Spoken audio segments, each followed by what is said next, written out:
आगे हम लोग प्रश्न अभ्यास करेंगे। पहला प्रश्न है बच्चों, चिड़िया पीपल की ऊंची डाली पर बैठकर क्या क्या संदेश सुनाती है। तो चिड़िया पीपल की ऊंची डाली पर बैठकर प्रेम का संदेश सुनाती है, प्रीति का संदेश सुनाती है, सबको मदद करने का संदेश सुनाती है, धन संग्रह न करें, किसी की दूसरी की संपत्ति न छीने, अपने श्रम से जो प्राप्त होता है उसी में जीवन यापन करें,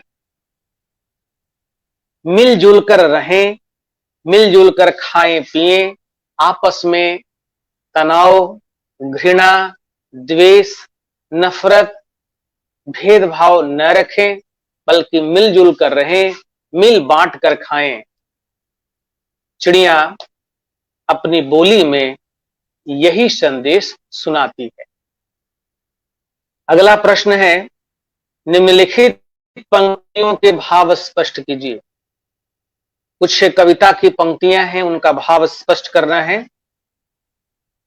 सब मिलजुल कर रहते हैं, सब मिलजुल कर खाते हैं, आसमान ही उनका घर है, जहां चाहते जाते हैं।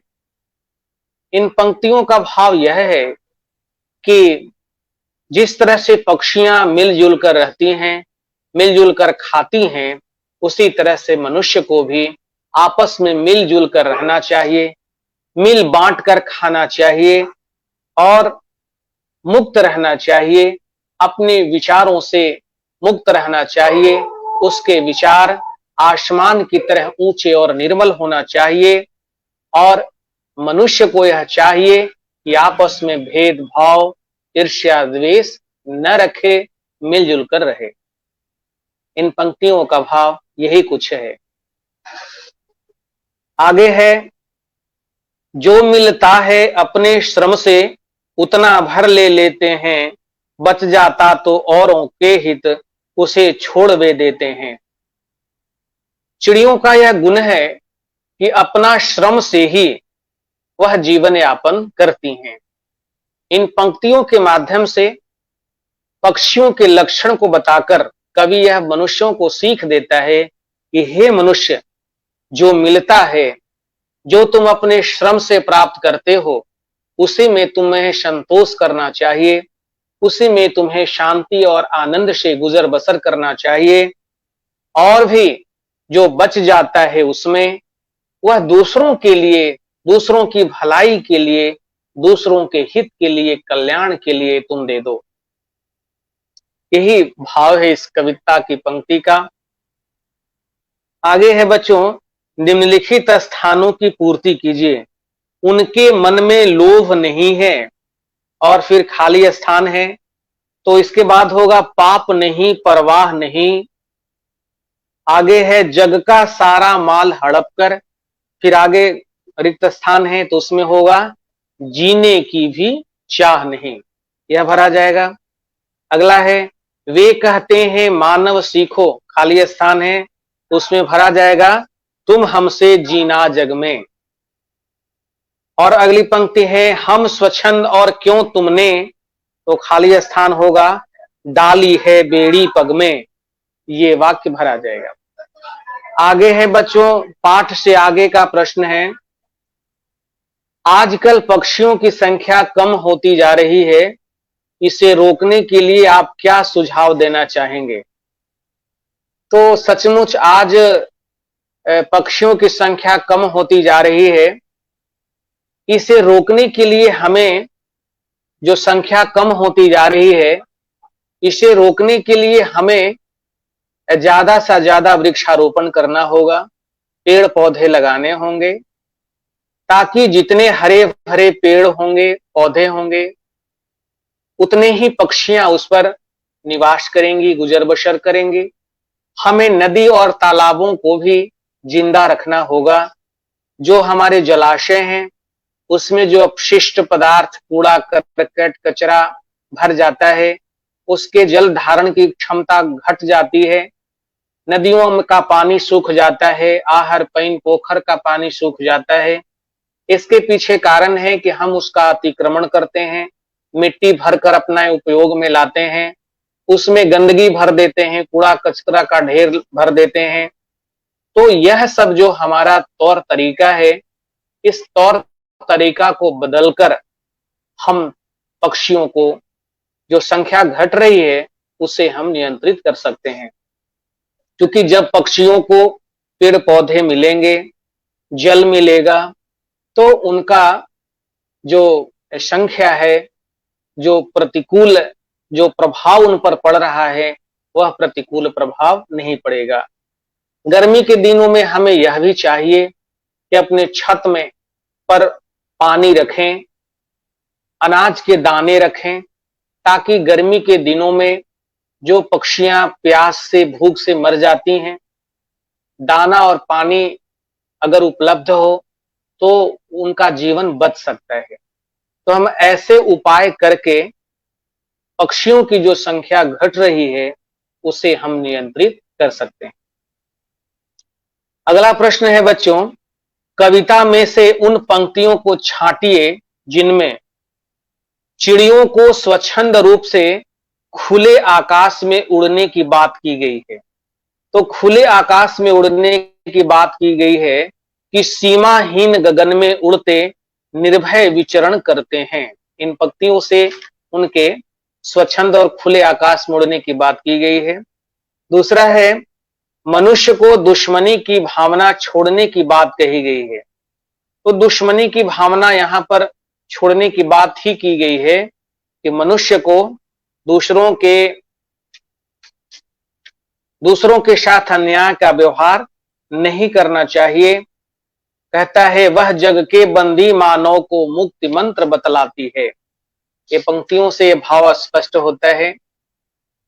अगला है, क्या चिड़ियों के संदेशों के अनुसार मानव कार्य करते हैं? इस पर अपना विचार प्रस्तुत कीजिए। क्या चिड़ियां जो संदेश देती हैं, क्या उस पर मनुष्य कार्य कर रहा है? इस पर आप अपना विचार दीजिएगा। यह प्रश्न मैं आपको गृह कार्य के रूप में दे रहा हूं कि क्या चिड़िया के संदेशों के अनुसार मानव कार्य करते हैं? जिस तरह से चिड़ियों का रहन सहन है, जीवन शैली है, क्या मनुष्य की भी जीवन शैली, उसका रहन सहन वैसा ही है? इस पर आपको अपना विचार लिखना है। आगे है व्याकरण से प्रश्न है, वाक्य बनाने का है। लोभ से, गगन से, जग से, संदेश से और पाप से। तो लोभ से क्या वाक्य बनेगा? लोभ से हो सकता है कि लोभ पाप का सबसे बड़ा कारण है। आप ये वाक्य बना सकते हैं। अगला है गगन से, तो चिड़िया गगन में उड़ती हैं। जग है, तो इस जग में अनेक प्राणी हैं। संदेश क्या होगा? चिड़िया प्रेम का संदेश सुनाती है। पाप, इसका वाक्य क्या हो सकता है? पाप की कमाई बेकार है। तो इस तरह से वाक्य आप बना सकते हैं। आप दूसरा वाक्य भी दूसरे ढंग से बना सकते हैं। आगे है बच्चों, जैसे ऊंची डाली, काली चिड़िया।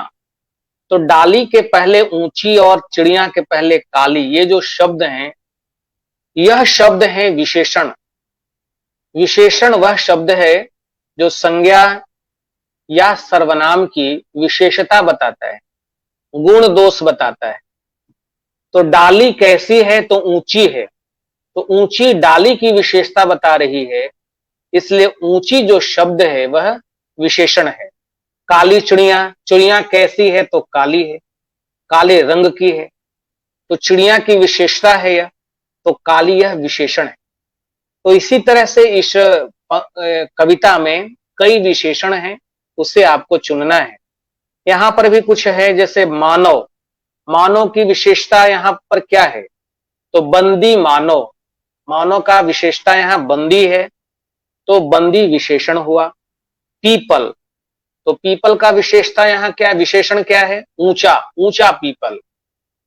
आसमान, आसमान का विशेषण क्या होगा? नीला आसमान, नीला, नीला यहां विशेषण है। पग, पग के पहले कुछ भी विशेषण हो सकता है, 4 पग, 5 पग, 10 पग, 3 पग। कुछ भी विशेषण हो सकता है। जग, जग के पहले क्या होगा?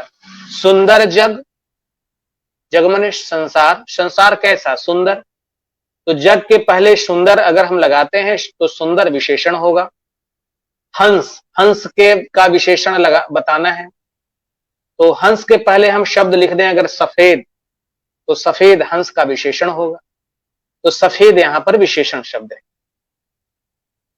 आगे व्याकरण से संबंधित प्रश्न है, जैसे चिड़ियाघर।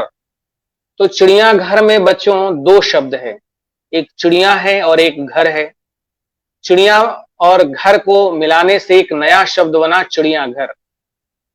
उसी तरह से यहां रसोई शब्द है, तो रसोई से क्या शब्द बनेगा? रसोई घर बनेगा। सिनेमा से सिनेमा घर, डाक से डाक घर, अजायब से अजायब घर, पार्सल से पार्सल घर, पूजा से पूजा घर, भंडार से भंडार घर, कूड़ा, तो कूड़ा से कूड़ा घर भी होगा, कूड़ादान भी होगा। ऐसा आप बना सकते हैं शब्द। अगला कुछ करने के लिए गतिविधि जैसा कुछ प्रश्न है। विभिन्न पक्षियों की सूची बनाइए एवं उनके चित्र बनाकर कक्षा में लगाइए। विभिन्न प्रकार की पक्षियों की सूची बनानी है और उनका चित्र बनाना है, तो आपका यह गृह कार्य का प्रश्न होगा। आप कुछ पक्षियों का चित्र बनाइए और उनका नाम लिखिए। दूसरा है, यदि संसार में एक भी पक्षी नहीं हो तो आपको कैसा लगेगा? इस पर अपने विचार कक्षा में सुनाइए। यह गौर करिए कि यदि संसार में एक भी पक्षी नहीं हो तो आपको कैसा लगेगा? बताइए। तो कैसा लगेगा इसे आपको कक्षा में सुनाना है, लिख कर आप लाएंगे। इसी प्रकार की कोई और कविता ढूंढिए और कक्षा में सुनाइए। इसी प्रकार की कोई कविता जो पक्षियों पर हो, पशु पर हो, पेड़ पौधों पर हो और जो संदेश देने वाली हो, यह कविता आपको ढूंढिए, कोई एक और कविता। तो बच्चों, ये सारे प्रश्न आपको मैं गृह कार्य के रूप में दे रहा हूं। आपने कविता सुना, आपको एक कविता बहुत अच्छी लगी होगी। यह कविता बहुत संदेश परक है। इसमें जहां पक्षियों के विशेषताओं का वर्णन है, उनके रहन सहन, उनकी जीवन शैली का वर्णन है। कवि पक्षियों के जीवन शैली, उनके रहन सहन को बताकर मनुष्यों को भी उसी के जैसा जीवन शैली अपनाने के लिए कहता है, संदेश देता है।